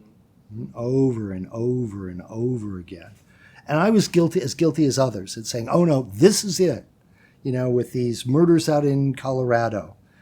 This is going to break open the Great Awakening. I was as guilty as everyone at over-reading these, but it always never quite happened. But another way, an alternate way to read this is, yes, we just had the Fourth Great Awakening. It's the woke. Yeah, wow. Right? That is why are the young drawn to this? Remember, Jonathan Edwards, in After the Surprising Conversions, in his account of this, of the First Great Awakening, he says there started to appear certain spiritual things. A man who had not been much of a churchgoer is found praying in an orchard. He names these various things, and he says the sudden flowering that came from this was a flowering of seriousness among our young people, and that's when we get the Great Awakening, out of the young people. That's what we've got here, What it is, of course, is the young people's hunger for this. And the madness of us telling them that this is what will save their souls. This is what will make them feel like they're good people. The churches used to corral these impulses. When the mainline churches broke, they were set these tendencies and these madnesses and these, some of them good, right? This desire to be moral. And it's set loose, and it finds a home in politics. The and problem that is was the danger. Their data is all wrong. Oh, yeah. They're going to be rediscovering the same things that have been known now for at least 200 years. Oh, right. And to go down these roads and to say that, oh, what about these solutions that my parents didn't accept? They must. No. The parents knew the 500-year history of why that solution is stupid. Okay, so you need to start arguing truth, not... Right, but then we've systematically uneducated or miseducated or failed to educate people by teaching them, as this woke thing reinforces itself, it teaches them that they don't have to know the past because the past is simply a catalog of evil. Yeah. It's so now you don't have to know it, and then and then you get, it feeds on itself. This is the danger, but if you read The Great Awakening and that Jonathan Edwards line, it really, you have religious stuff going on, but it's when the young people get on board that you have the Great Awakening. This is what we just saw. It's the young here who are, enforcing this on one another and teaching it to one another. It's just the Church of Christ without Christ. They've stripped out any possibility of it having any kind of intelligible meaning. about feeling right. And what, every Great Awakening gave us some socio-political consequence. I'm actually persuaded, more or less, that the revolution doesn't happen without the Great Awakening first. We think Second Great Awakening gives us abolitionism, which is, going to see the Civil War. I think the Third Great Awakening gave us prohibition, which isn't great, but there's always some consequence, right? What this Fourth Great Awakening is going to give us, I don't know, but it will have some socio-political consequence.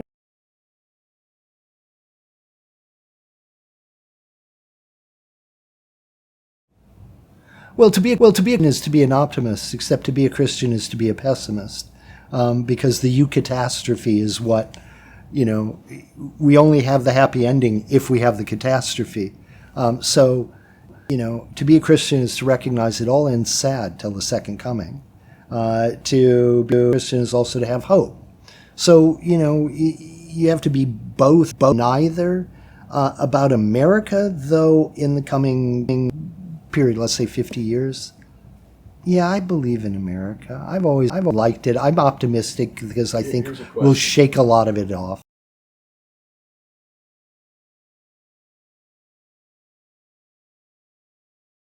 Would the world be worse off without America? Oh, absolutely. Years ago, Ralph McInerney, the Catholic philosopher and novelist, mystery writer, Ralph McInerney had me in for some conference at Notre Dame. And I was listening to these Catholics, sort of prototypes of some of the things we're seeing now, saying, America is a force for evil in the world, and we need to correct for this, and we need to withdraw from America, withdraw our support. And I had had enough. Also the food was bad, so the coffee was bad, so I had a sour stomach. I was not in a good place out there at Notre Dame. And I got up to respond to all of this, and I said, you are abandoning the watchtowers and the high places in which God has set you, and you will answer for this.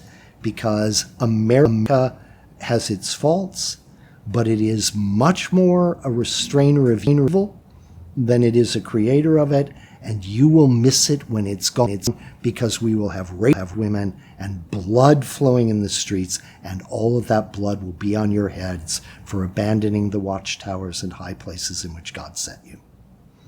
And I sat down to silence as a result of that. But a lot of these people who think America is this force for evil, is America evil? Absolutely, because every government is evil. Every state is a failure. There is no perfection in this world. We are none of us now, nor ever will be, the New Jerusalem, right? The city founded without violence, in which our swords have been beaten to plowshares. That is never going to happen. It is never going to be an actual government in place. Right? But as far as the lower level of saying, well, relatively speaking, how is it?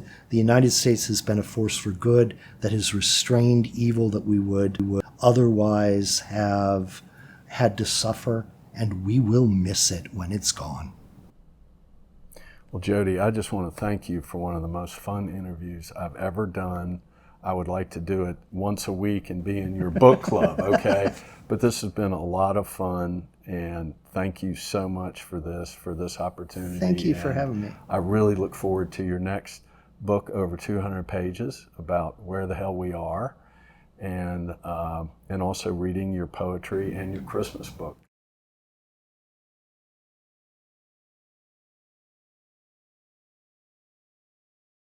So I'll start with the comic one.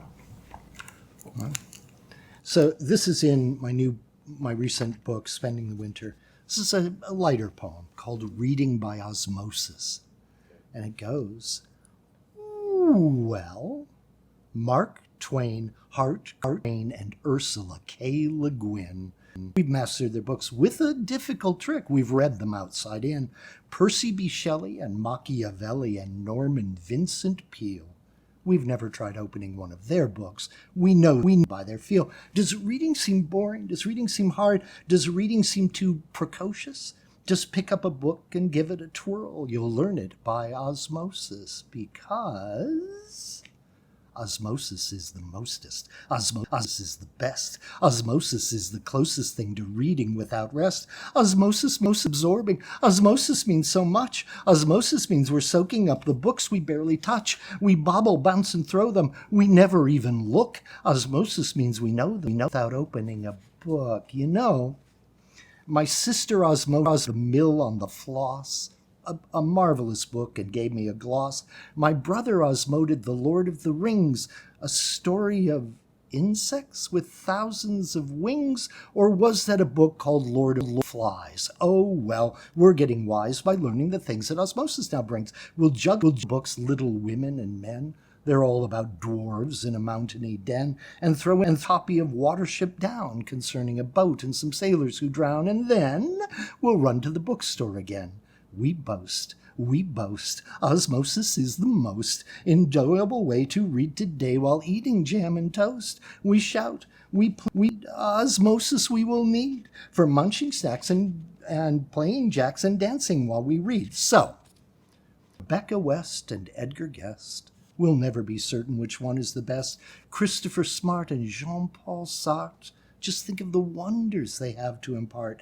John Donne and Tom Gunn, osmoting them both is a gallon of fun. Somerset Maugham and L. Frank Baum, Josiah Royce and James Joyce, John Bunyan and Damon Runyon, Graham Greene and Molly Keane, Tom Paine and Ed McBain, Ring Lardner and John Gardner, Alice Munro and Arthur Rimbaud, and hundreds of others we know, because osmosis is the mostest. Osmosis is the best. Osmosis is the closest thing to reading without rest. Osmosis means absorbing. Osmosis means so much. Osmosis means we're soaking up the books we barely touch. We hold them to our noses. We brush them with our clothes. We're learning by osmosis when we touch them with our toes. We pile them on the table. We slide them on the floor. We stack them into stairways and we climb up for some more. We bobble, bounce, and throw them. We never even look. Osmosis means we know them without opening a book.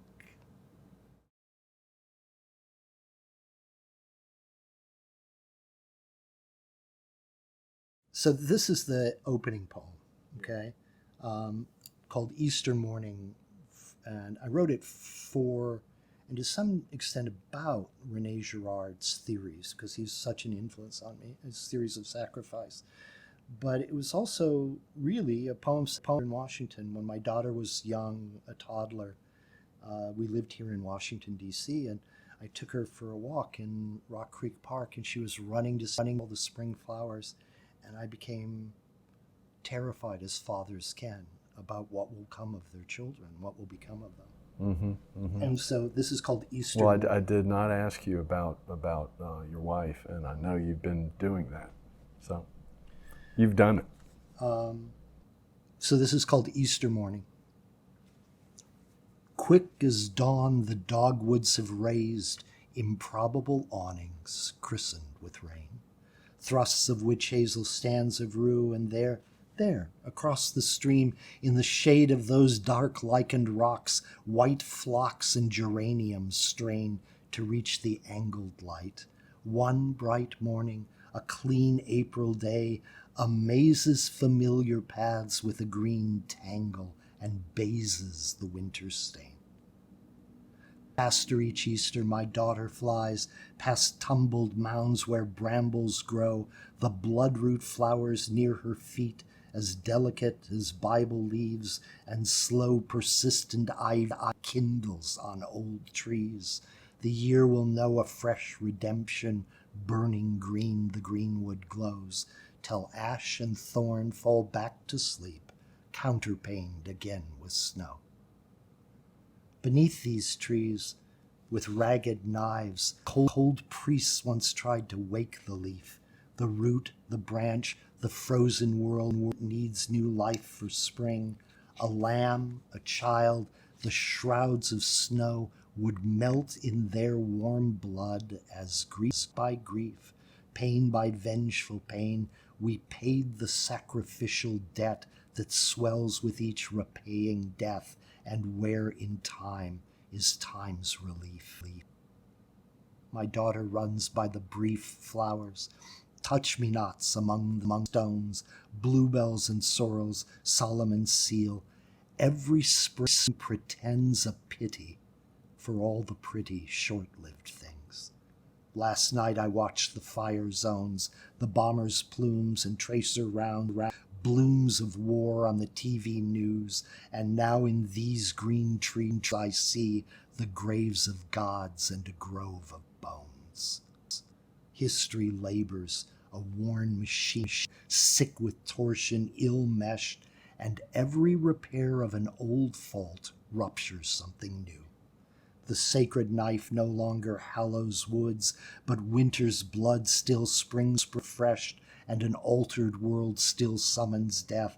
As long as we endure ourselves, innocence will come to grief, and mercy must remain unfleshed. The parish bells begin their carols, down through the trees like flourished prayer, the Easter call resounding.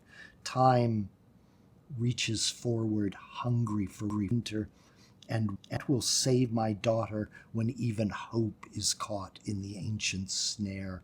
A cold fear waits till all that had fallen, all that was lost, rudely broken, crossed in love, comes rising, rising on the breath of the new spring air.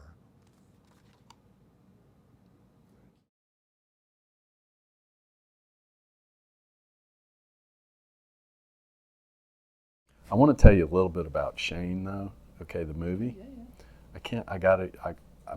I'm just telling you, my Christian men's group, they joke about it when we talk about issues, and I think I have the answer. They say, "Is it Shane?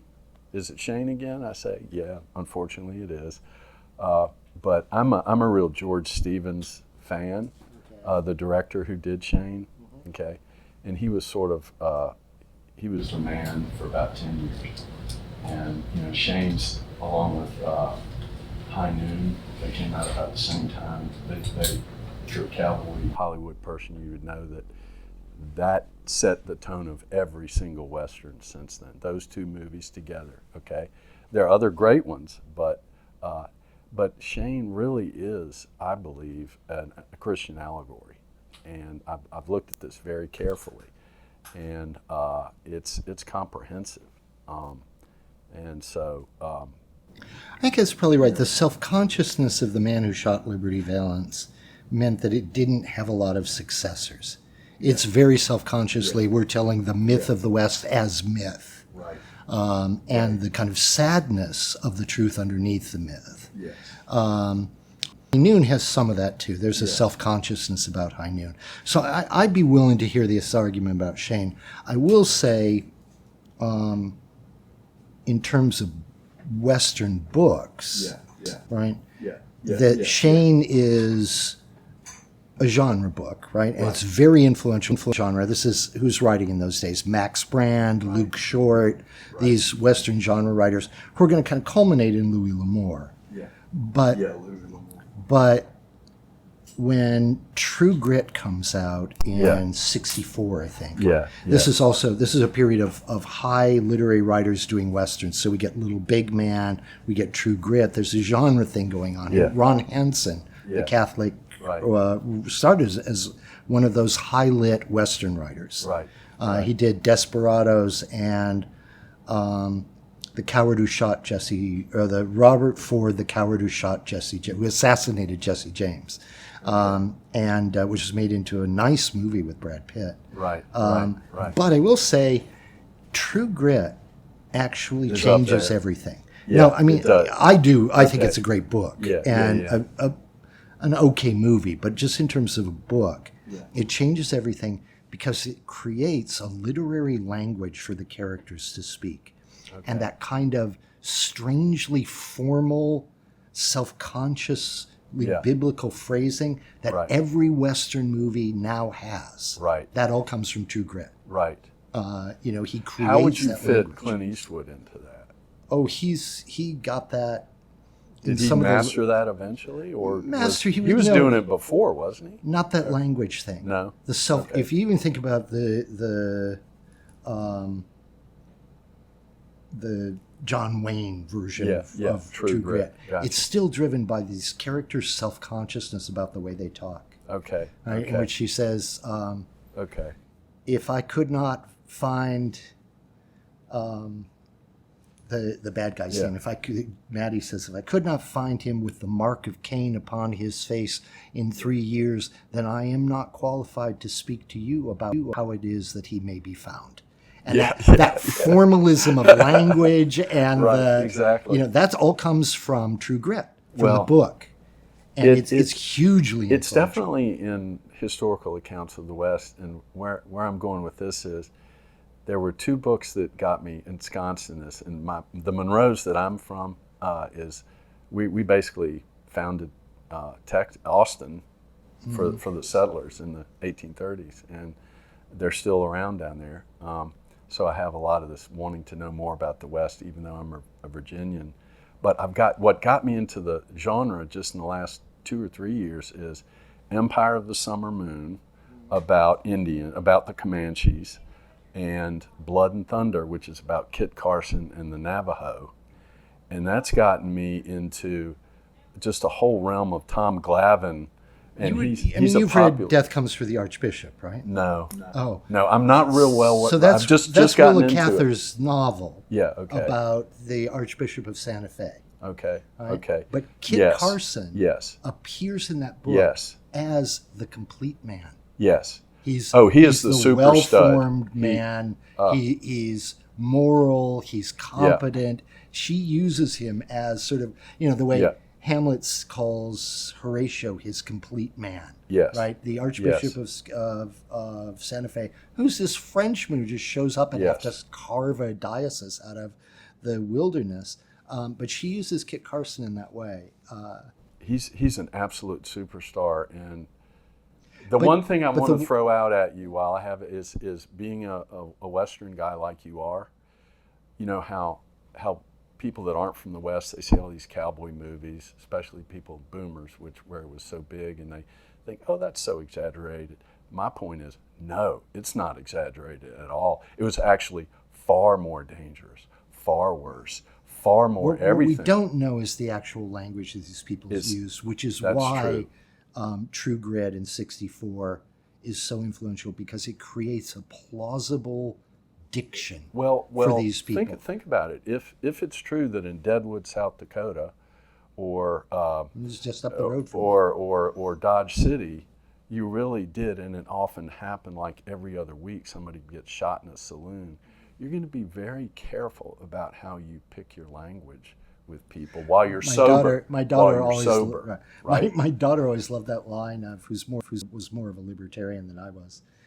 She always loved that line of the science fiction libertarian science fiction Robert Heinlein, right? Mm-hmm. Where he said, "An armed society is a polite society." Yes, it is. Right? It is. But so you true. would what takes Western stories out of the penny dreadfuls and moves them into genre fiction is Zane Grey's Riders of the Purple Sage in 1906 and Owen Whistler's The Virginian in 1912. And The Virginian is exactly that story, right? Of the Southerner who goes west, the Southerner who had been an officer in the defeated Confederate Army goes west. Exactly. Right, and he is polite, and he is well-mannered, and he thinks of himself as an aristocrat. Josie Wales, the movie. Yeah.